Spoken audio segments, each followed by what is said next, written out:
Hello WhatsApp guys, কি অবস্থা সবাই? আজকে সবাই অনেক বেশি ভালো আছো। তোমরা অবশ্যই জানো ফ্রি ফায়ার ওয়ার্ল্ড সিরিজ কিন্তু অনুষ্ঠিত হয়ে গিয়েছে।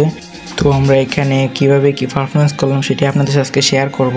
আমাদের কিন্তু এখানে অনেক রুলস কিন্তু জানা ছিল না, যেগুলো আমরা পরে জানতে পারি। যেমন কত দিনে কতটি ম্যাচ খেলতে হবে এগুলো জানা ছিল না আমাদের।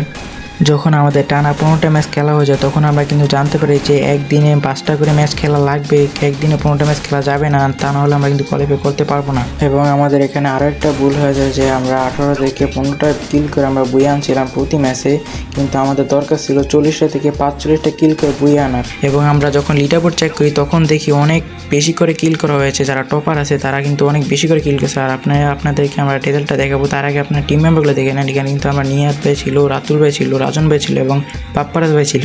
তো আমি যদি আপনাদের পয়েন্ট টেবিলটা দেখাই তাহলে আপনারা দেখতেই পাচ্ছেন 18 কিল, 17 কিল, 15 কিল করে আমরা কিন্তু 3টি ম্যাচ বই আনছি পর। তো সমস্যা নাই ভাই, এই বছর হয় না তো কী হয়েছে, সামনে বছর আমরা ইনশাল্লাহ সর্বোচ্চ দিয়ে চেষ্টা করব। আর ভাই আপনারা আমাদের অবশ্যই সাপোর্ট দিবেন। আর আপনারা কী করতেছেন ভাই? সাবস্ক্রাইব করেন ভাই, এখনই সাবস্ক্রাইব করে লাইক করে ভাই আমাদের সাথেই থাকুন। আল্লাহ হাফেজ।